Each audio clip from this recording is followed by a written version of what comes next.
श्री शिवाय नमस्तुभ्यम, हर हर महादेव, जय महाकाल। कैसे हैं आप सभी लोग? देखिए, हम सबको पता है कि इस बार का जो सावन की शिवरात्रि पड़ रही है वो पड़ रही है 2 अगस्त 2024 को। और पूज्य गुरुजी की अभी जो भिलाई दुर्ग छत्तीसगढ़ के अंदर कथा चल रही है, जिसमें पूज्य गुरुजी ने पहले ही दिन की कथा में हमें बता दिया कि पूजन का समय क्या होगा, किस दिन पूजन होगा, पार्थिव शिवलिंग बनाने में आपको कौन कौन सी चीजें लगेगी, और शिवलिंग की जब आप पूजा करोगे, शिवरात्रि का जब पूजन करोगे, कौन सी चीजें आपको चाहिए, मिट्टी कौन सी लेनी है, और शिवलिंग निर्माण के समय जो 8 मंत्र बोले जाते हैं वो क्या है, सब कुछ चीजों के बारे में बात करेंगे इस पूरे के पूरे वीडियो में। तो अंत तक जरूर देखिएगा। पूज्य गुरुजी की कथा से सुनकर और समझकर पूरे उपाय को बड़े ही आसान भाषा में आपको बताऊंगा, परंतु उससे पहले आप सबसे एक छोटी सी प्रार्थना, जो लोग पहली बार आए हैं चैनल को सब्सक्राइब जरूर कीजिएगा और वीडियो को लाइक करके देवादिदेव महादेव का कोई सा भी प्यारा नाम कमेंट बॉक्स में लिखना मत भूलिएगा। देखिए, पूज्य गुरुजी की हाल ही में जो कथा चल रही है भिलाई दुर्ग छत्तीसगढ़ के अंदर,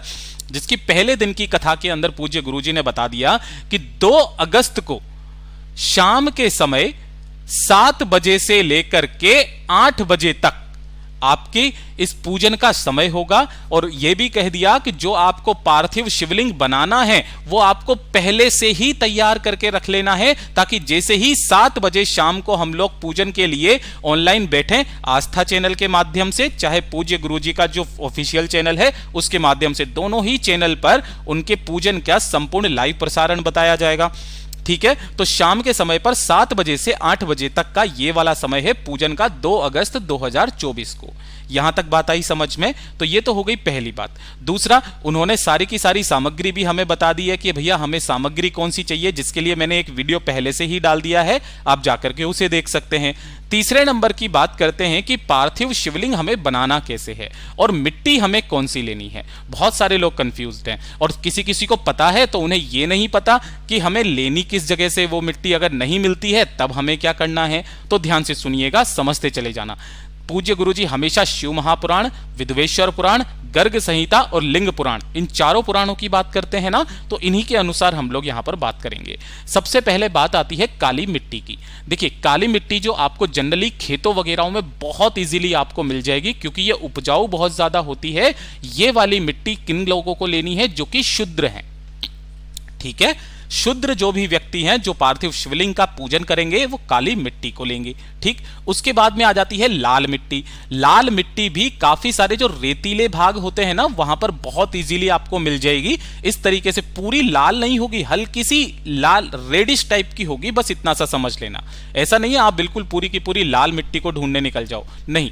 ये लेनी है क्षत्रिय जो भी हैं, जैसे राजपूत वगैरह जो होते हैं, उन्हें लेनी होगी ये लाल मिट्टी। उसके बाद में आ जाती है पीली मिट्टी, है ना।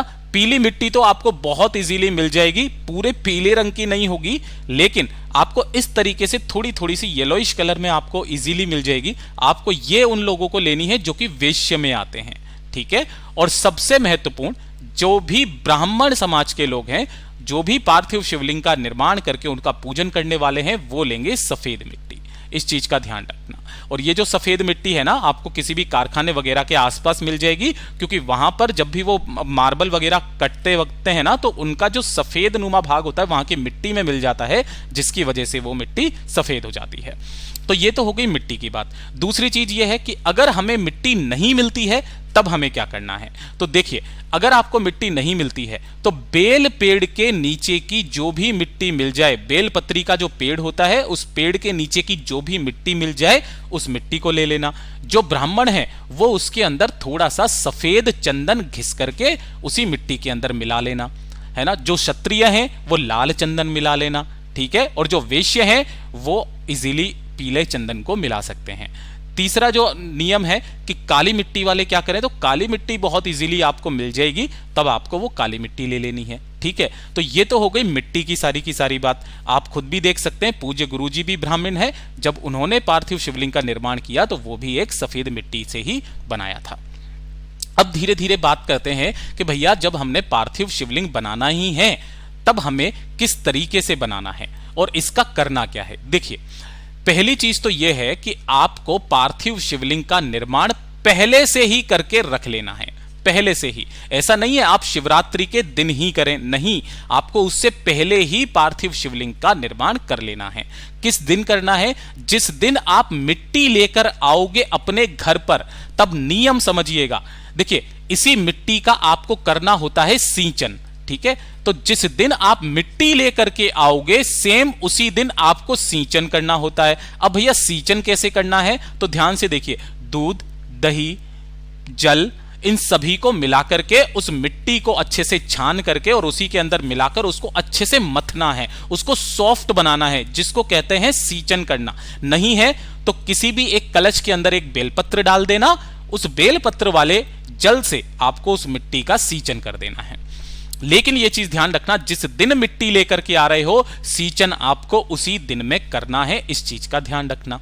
और दूसरी सबसे बड़ी बात यह है कि जिस पात्र में या जहां पर भी आप पार्थिव शिवलिंग का निर्माण करेंगे, उससे पहले उस पार्थिव शिवलिंग से नीचे की तरफ में आपको एक बेलपत्र जरूर लगाना है। पूज्य गुरुजी ने कहा कि शिवलिंग का भार कोई छोटा मोटा नहीं होता, ये इतना भार माना जाता है इसका जो आप झेल नहीं पाओगे। एक बेलपत्र आपको इस शिवलिंग के नीचे पहले रखनी है और उसके ऊपर आपको इस पार्थिव शिवलिंग का निर्माण करना है। रखनी कैसे है? डंडी जलाधारी की तरफ होगी, ये जो बीच वाली पत्ती होगी इसी के ऊपर आपको लिंग की आकृति बनानी है, ठीक है? आप चाहें तो इस तरीके से लिंगनुमा आकृति में भी बना सकते हैं, साथ ही साथ अगर आपके पास में समय हो तो आप जलाधारी जरूर बनाइएगा, ठीक है ना? इस तरीके से पार्थिव शिवलिंग का निर्माण करना है।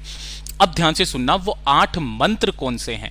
पूज्य गुरुजी हमेशा विद्वेश्वर संहिता के बारे में बात करते हैं। मेरे पास में एक विद्वेश्वर संहिता थी जिसके अंदर मैंने इस चीज को पढ़ा। अगर आप नहीं देख पा रहे हो तो यहां पर देखिए आप, ये विद्वेश्वर संहिता का पेज नंबर है ये वाला, ठीक है? और इसके अंदर साफ साफ लिखा हुआ है कि पार्थिव शिवलिंग की पूजा भगवान शिव के नामों से बताई गई है, ठीक है? और वह पूजा संपूर्ण अभिष्टों को देने वाली होती है। मैं उन्हें बताता हूं, सुनो। यह विद्वेश्वर संहिता के अंदर लिखा हुआ है। अब आपको टेंशन लेने की जरूरत नहीं है, केवल आपको इन मंत्रों का उच्चारण तभी करना है जब आप पार्थिव शिवलिंग बना रहे होंगे। उसके बाद में जो मंत्र हैं वो तो पूज्य गुरुजी की कथा जब ऑनलाइन आएगी तो वहां पर वो अपने आप ही जो उनके पंडित वगैरह है ना, वो पहले से ही बोल रहे होंगे, तो आपको टेंशन लेने की जरूरत नहीं है। अब ध्यान से सुनिएगा। सबसे पहले है जो महादेव के 8 नाम है, हर, महेश्वर, शंभु, शूलपाणी, पिनाद्रिकत, शिव, पशुपति और महादेव, ठीक है? ये क्रमशः शिव के 8 नाम कहे गए हैं। इनमें से प्रथम नाम के उच्चारण के द्वारा, यानी कि ओम हराय नमः मंत्र का उच्चारण करके आपको पार्थिव शिवलिंग बनाने के लिए मिट्टी लानी है। यानी कि जब आप मिट्टी लेकर के आएंगे तब आपको ओम हराय नमः मंत्र का स्मरण करना है। पूरा ध्यान से कर लेना, कोई चैनल वाला इस चीज को नहीं बताने वाला। दूसरे नाम अर्थात ओम महेश्वराय नमः का उच्चारण करके आपको लिंग निर्माण करना है। लिंग निर्माण मतलब आप जलाधारी वगैरह बना सकते हो, लेकिन ये वाला जो भाग है, ठीक है, इस वाले भाग को आपको इस मंत्र से ओम महेश्वराय नमः मंत्र का स्मरण करके आपको इस लिंग की आकृति बनानी है, ठीक है? फिर ओम शंभवे नमः बोल करके उस पार्थिव शिवलिंग की प्रतिष्ठा कर देनी है। प्रतिष्ठा मतलब आप पहले से बना दिया और फिर उसके ऊपर आपको रख देना है। जिस बेलपत्र के ऊपर आप पार्थिव शिवलिंग बना रहे हो या फिर पहले से ही जो आपने जलाधारी बना ली है, यहां बीच में जब आप इसका लिंग रखोगे इस तरीके से, तब आपको उस मंत्र का स्मरण करना है।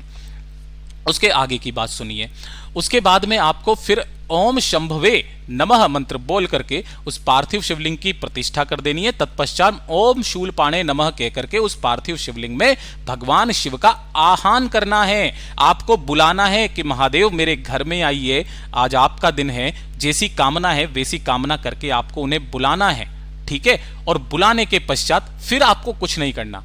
उसके बाद में जो पार्थिव शिवलिंग को आप नहलाओगे, उसका अभिषेक करोगे, ये तो आपको उसी समय पर करना है। तो वहां पर जो गुरुजी के साथ में बहुत सारे पंडित वगैरह बैठे हुए हैं ना, वो बराबर उन मंत्रों का उच्चारण करके रखते हैं। अगर आप ध्यान से सुनिएगा तो जब भी वो कोई काम करते हैं ना, पंडित पीछे से बोलते हैं, है ना? इन मंत्रों का उच्चारण करना बहुत बड़ा महत्व है, इस चीज का ख्याल रखना।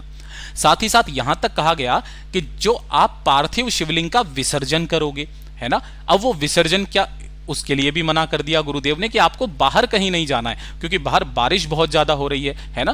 कुछ ना कुछ अब अघटित हो जाए, भगवान ना करे कुछ भी ऐसा हो, तो इसके लिए आपको अपने ही घर की एक बड़ी सी बाल्टी लेनी है, उस बाल्टी में पानी भरना है और आपको उसका विसर्जन उस बाल्टी में कर देना है। जब वो अच्छे से घुल जाए, मिल जाए, है ना, उस जल को किसी भी बेलपत्र पेड़ के नीचे आपको दूसरे दिन डाल करके आ जाना है। ये होता है विसर्जन का तरीका। लेकिन विसर्जन के समय का भी एक मंत्र है।